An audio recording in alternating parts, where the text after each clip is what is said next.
Hello guys, it's Thomas here, and today we have the full review of the OnePlus One. I've been using it for just over a week, and yeah, I'm ready to give my honest opinion. So I'm gonna split this video up into hardware, software, user experience for me, battery life, and my conclusion. So to start off with hardware, here's the box and the charger. Start out with hardware. This thing has, well, it did have the latest processor, Snapdragon 801, clocked at 2.5 gigahertz. But ever since the release of the announcement of the Nexus 6 with the 805, this is no longer the most powerful, but it's still extremely fast. So Snapdragon 801, 2.5 gigahertz. It's got 3 gigabytes of RAM. This model has 64 gigabytes of internal storage. It's got dual speakers, and they're really loud. Not as loud as the HTC One, but I'm satisfied with them. So here's has a 13 megapixel camera with dual LED flash that is capable of recording 4K video. I have tested it and it looks good, although recording over a long periods of time causes your phone to heat up, but that's a given. I will also post the 4K video sample later on. So that's the hardware. You got the headphone jack, you got camera. Hold on, let it focus.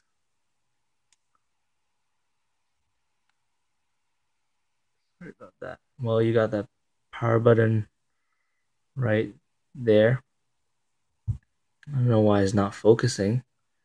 You got the volume rocker. There we go. Volume rocker.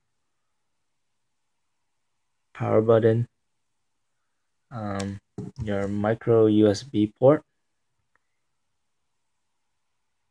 Let it focus. Or not. There we go. Okay, micro USB port. So 2 speakers and your removable back, but I do not recommend removing it. I've read online people trying to remove it and did not end well, ended up breaking something. So I'm not gonna try that. So yeah, that's the hardware.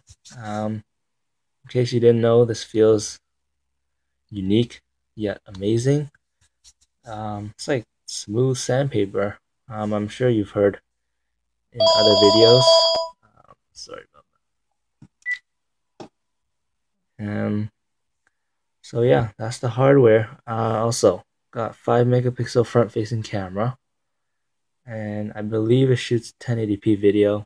There's your sensors, earpiece, and your capacitive buttons are down here, and they'll light up once you use the device. So that's the hardware. Moving on to software. This thing is rocking CyanogenMod 11S, and I can say it's extremely fast, buttery smooth. Haven't experienced any crashes or stutters yet. Maybe it's just me, or I've been lucky. Great experience overall. So this is hold on, I'll show you. So software information. CyanogenMod is rocking Android version KitKat 4.4.4. There you go. And yeah, and OnePlus did say that when Android L comes out, They will be releasing it within 3 months. Um, so that's good. And promised of 2 years of updates, which I'm happy about. And here's the settings menu. Looks relatively similar to stock Android, but once we dive into settings, so the main difference I notice is personalization. So to start off, we have lock screen. Okay, so as usual, screen security. So you can have your screen lock up slide, face unlock,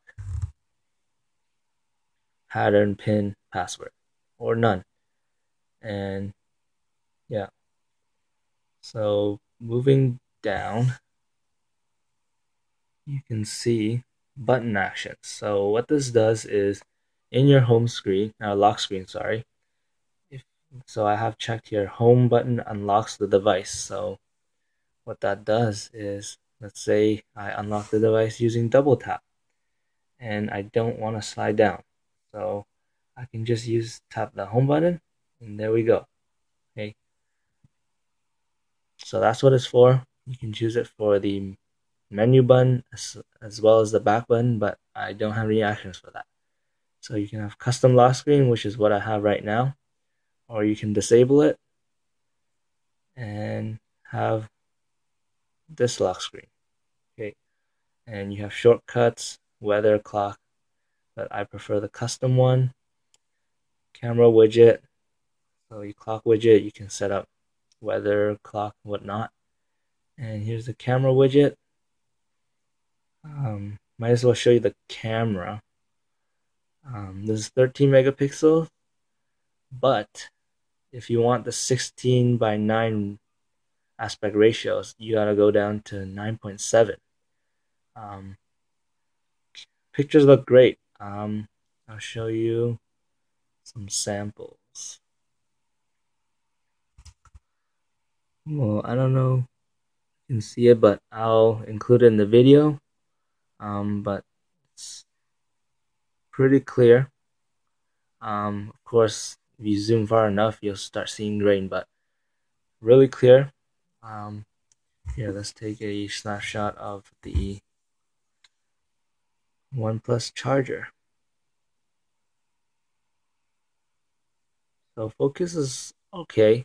Not as fast as the LG G3 with the laser focus, but what do you expect? Fast enough for me at least. Focusing time, not bad. And back to here.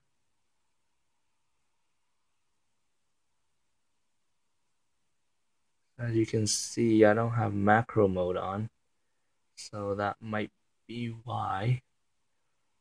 So if I have macro mode on, let's see if it's better.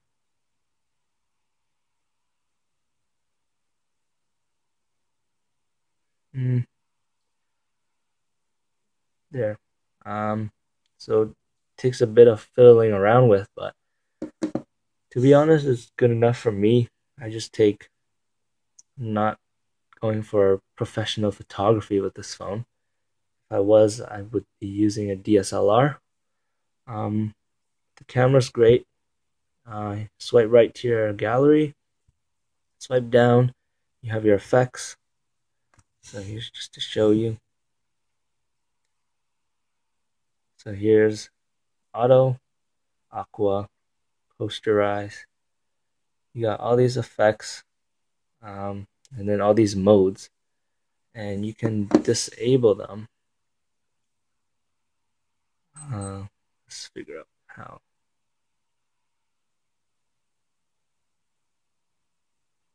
I haven't even tried, to be honest. Don't know, but I know you can disable them. I've yet to figure that out. So, flash, front-facing camera, 5 megapixels, takes good selfies if you're into that. And yeah, so other part of software. The thing I love most is themes. I'm sure everyone loves that. Although a lot of themes you have to pay for now, I thought a lot of them would be free, but guess not. So here's some themes. I've been wanting to get the Flux theme. Looks pretty clean, but as you can see, I can make this look exactly like the LG G2 or even the S5. And that's so pretty much anything you want you can find on this theme store. And the theme store is pretty much tied into the Play Store. So let's say I want to purchase this for $277. Click purchase, takes me to the Play Store. There you go. So you can probably just search this up on the Play Store, same thing, but this gives you direct access to what you want. So styles, icons, all that. And I'm gonna go to settings and themes. So as you can see, same layout. You can change individual. So styles. I have this Hexo right now, which is the default one. Here's what the icons look like. And if I change it to hollow, change it to hollow. So I can click check style, update, and there you go. Icons are changed. They look like this now. And app drawer icon looks different. Let it refresh. Honestly, not that much different. Okay, the two different themes, the styles are somewhat similar. I'm going to keep it at Hexo.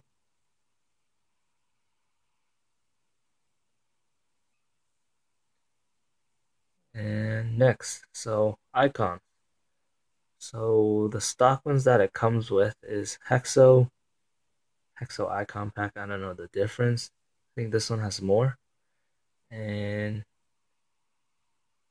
Hollow, which is stock Android. I don't know why it looks like that, but basically you have your stock KitKat icons, which I don't really like. I find them too big. I prefer the squares. That's just my personal liking. Fonts now. So right now I have this font installed, but I can, so here's what it looks like.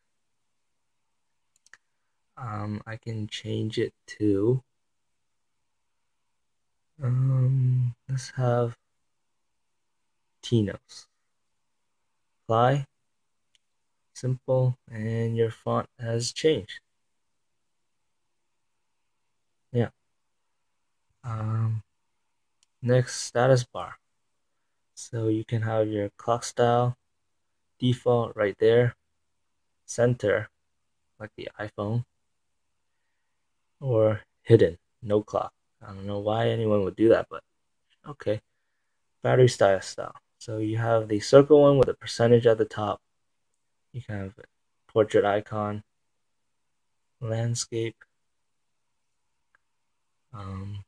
circle, which I had before, just plain text like that, or hidden. But I prefer to show mine. Circle, show battery percent. If you disable that, it's just a circle. Signal, so you can have the bars up there. The text, I don't understand that. Hidden again, keep that icon. Brightness control, I find this some pretty convenient, although it doesn't work when you have auto brightness on. So what this does is, if you're not on auto brightness, you can use your status bar to, so you slide to brighten your display, slide left to dim it. So that's basically what it does. It's pretty good. I like that feature. Next, we have show notification count. So what that does is, so it displays the number of pending notifications per app. So let's say I have the Messages app open and I have 6 unread messages. So what it would do is show the icon, okay, let's say the text message icon at the top, and then I'll have the number beside it to let me know how many messages I have. And double tap to sleep, so double tap the status bar to sleep. You double tap to wake it up. Yeah, moving on. There's lots of stuff to play with here. Notification drawer. So you have quick settings panel, which is this. Now you can look. One cool thing I found was the camera. So what you do is when you click the camera is, so it's basically a mini viewfinder for you, which I found was pretty cool. You don't have to go into your camera app to actually take a picture. Okay, you can use, too bright. But here you go. That's the camera. And if you tap it, it takes a picture. You can add more. So there's lots to choose from. Expanded desktop. Go to sleep. Heads up notification. Disable lock screen, I guess. LTE. All that sync. Switch your user. Although I only have one user, so it's okay. That's what it is. So auto close behavior. So when you click an icon, the notification drawer will close by itself. Heads up. So any app that gives you a notification, there'll be a little pop-up right here. It's translucent. I like it. It's very subtle, not intruding on any apps that I'm using. Quick access ribbon. That's this. Quick settings. So size of ribbon, I can have it normal like this, or narrow. Prefer normal. Linked layout means this. That's tiles, and quick settings are the same, but I have them different. So here you can change your tiles and layout. Here you can also change your tiles and layout. There are quick pull downs. So let's say I set to right. So if I pull down the right side, it takes me to quick settings. Left side takes me to my notifications. Left side is vice versa. I have that off. Tiles and layout, same thing. Set it. Gestures. So there are 3 gestures. Camera. So you draw a circle in the home lock screen. I'll show you right now with your screen off. So a circle takes you to the camera like that. Or make sure my volume's off. Or you have your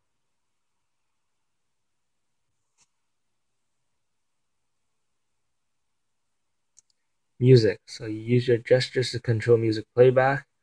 2 fingers swipe down to play pause.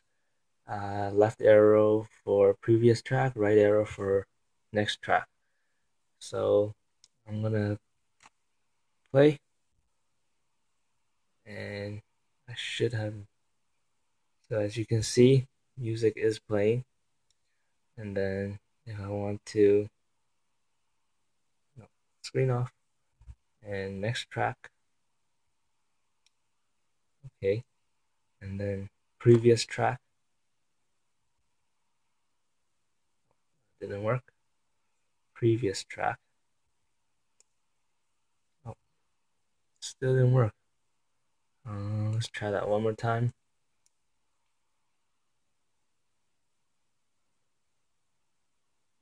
I don't know, maybe because it's on shuffle, I don't know, but it does work. And V to toggle a flashlight. So you draw V, and there's your flashlight. Draw another V to turn it off. So I like those features. But one thing is the double tap to wake. The new update, it keeps your proximity sensor on all the time. So that might be a problem for people who care about their battery, like me. So I turn that off. Gesture sound, um, quiet hour. So you have your typical settings.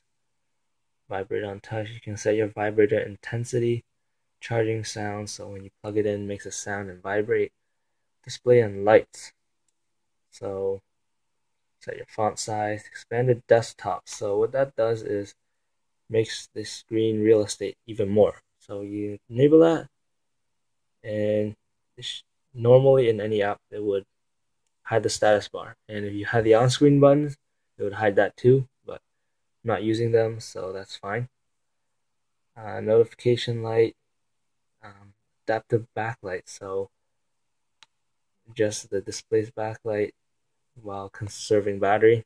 I'm not sure how well that works. Sunlight enhancement helps visibility in the sun. Color enhancement, so makes your colors more accurate. Double tap to wake, already showed you that. Prevent accidental wake up, that's what I mean. Keeps your proximity sensor so it knows when it's in your pocket so you don't wake it up accidentally. Wake unplug, so when you unplug it from charger, wakes up the phone.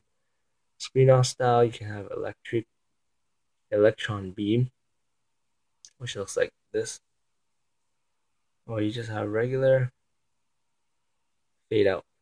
This is what I have. Next, so you have buttons. Now I'm using the passive buttons. I like them, save space on the screen. But you can have on-screen buttons, and depending on your theme, it will change the looks. So if you have the Kit Kat theme, the home button might be a circle. You can search that up. Power button, you can set that to end call, or you can even set what your power menu, and your power menu is basically this. So you can choose what's on it. Buttons and layout. So here's when you can change up your home buttons. So here, let's say I want to add, let's say search button. Lock it up, and there. I have my search button there all the time. But I don't need that. So I'm just going to leave it the way it was. Back to capacitive. So home button, you can answer a call that way. So if anyone's calling you, just press the home button and it'll answer the call. Long press, you can set to what it is. Search assistant, which is Google now. Menu button, volume buttons. So you can have volume buttons to wake up the device. So other than double tap, press the volume button. There you go. Playback control. Okay, so there's the head up notification. Translucent, doesn't disturb you too much. So here, another feature for playback control is when the screen is off, you hold the either volume button to seek track, so fast forward or previous track. Reorient, so swap volume buttons when the screens are rotated, so if I have it upside down, which I didn't set to right now, I can have down volume button to be up, but I don't need it because I'm never going to use my phone upside down anyways. So storage, 64 gigs. You can have profiles, so default ones are car, home, night, silent, work. I just have it on default all the time. I haven't really used that much. Security, so that's like lock screen, all that jazz. Privacy guard, so here lets you control which apps have access to your personal data and which ones don't. Personally, I don't have much concern for this, but maybe some of you might, so there's that for you. Language and input, so that's your keyboard, languages, your counts, and that's not much else. Software, I will have to say though there's so much going on, no slowdown, fast, um, very smooth. Uh, yeah. So here are some cool software apps. Actually, I might just show you. Um, so there's audio effects. So it enables you to change your music settings when it's plugged in with headphones. So you can't change it when it's on speaker. Um, it works very well. Um, I can change it to heavy bass or no bass at all. Um, calendar, that stock. There's one app which is called Screencast. For those of you who don't know, it was an app that was mainly for root users, but now they included it by default. And what this app does is, once you screencast, records everything on your screen with audio and records everything you do on it. And after you're done, you can upload it straight to YouTube. So that would be good for if you want to, say, do a tutorial. So I'll just show you how you guys work. Start screencast. So here it is. Shows a little cursor. I don't know if you can see that in the brightness for you. So let's open up some apps here. And then at the status bar, it shows recording. So I'll just end it. Stop. And then I'll just show you guys. Shows a little cursor. I don't know if you can see that. Tip the brightness for you. So let's open up some apps here. And then at the status bar, it shows recording. So I'll just end it. So stop. There you go. So that's screencast. Useful. I like it. Other than that, there's not much else. Everything is pretty close to any other version of Android or KitKat that you have. So that's software.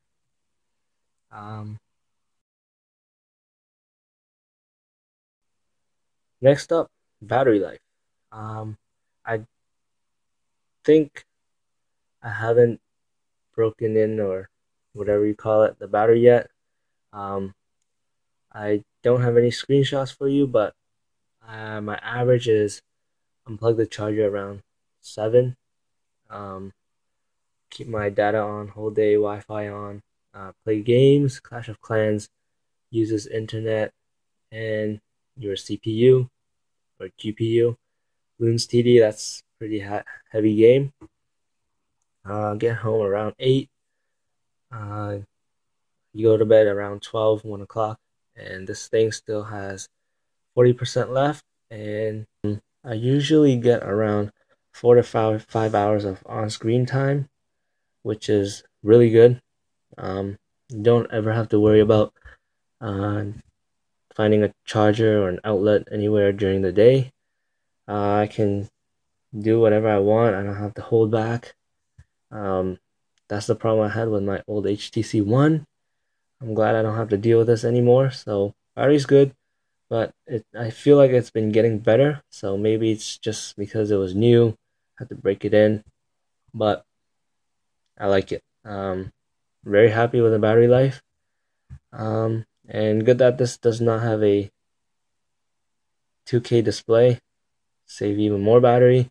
Don't need the 2K display anyways. So that's good.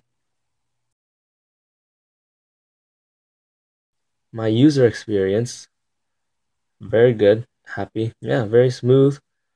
Didn't have any slowdowns.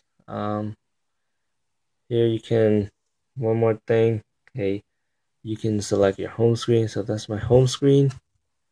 So you can always change it if I wanted to. I can make this the home screen. I can move pages around.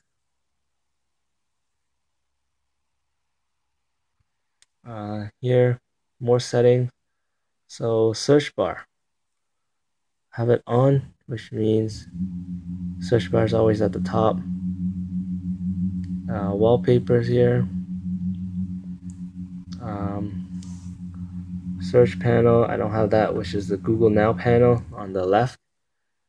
Scroll effect, so you can have zoom in, zoom out. There's a lot of them. Scroll wallpaper, I love that feature. Was bummed out that the HTC One didn't have it. I'm glad it's back. Grid size, so you can have cozy, condensed, comfortable, which is 4x4.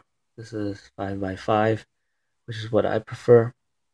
Drawer settings, you can set scroll effect. Sorting mode, you can have launch count, title, install time. Icon labels, show or don't show. Large icons, you can have on or off, and yeah. So there's a shortcut to your themes.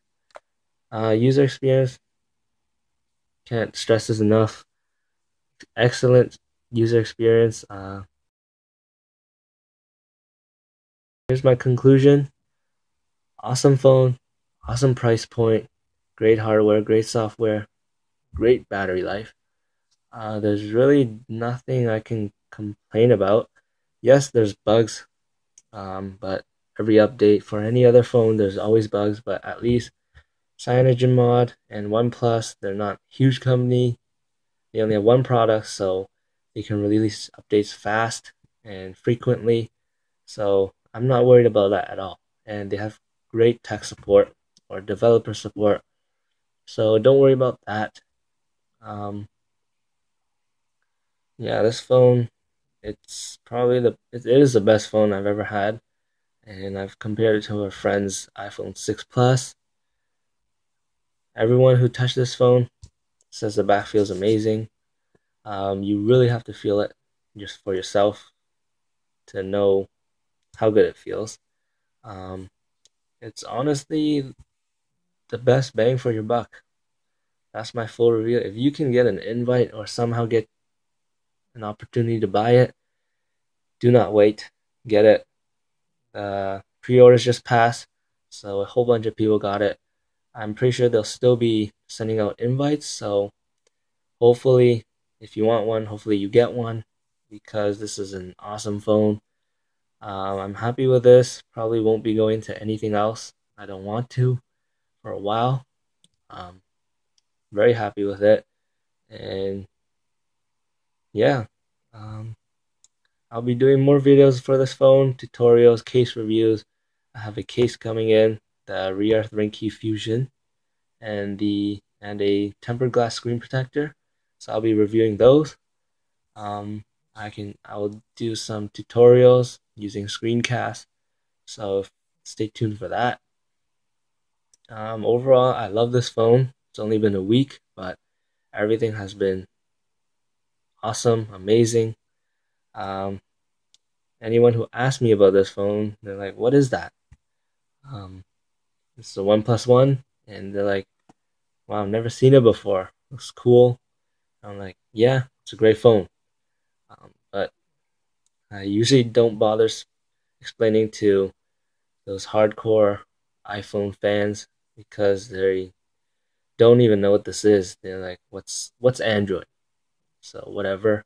But as all Android fans or anyone who, I would say this is much better than iPhone 6. iPhone 6 is nothing. It's just bigger. Okay, every feature that the iPhone 6 Plus had, this has, and more.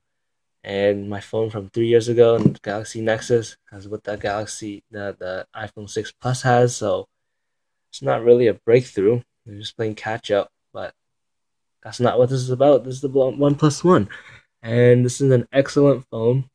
I recommend it to anyone, especially if you're on a budget. $349, really can't find that anywhere else. So it's an awesome phone. Can't wait to spend more time with it. We'll be posting more videos, so stay tuned for that. Thank you all for watching. Leave any comments No, I do not have any invites. Sorry about that. But yeah, leave any comments, like, subscribe, and I'll be posting more videos soon.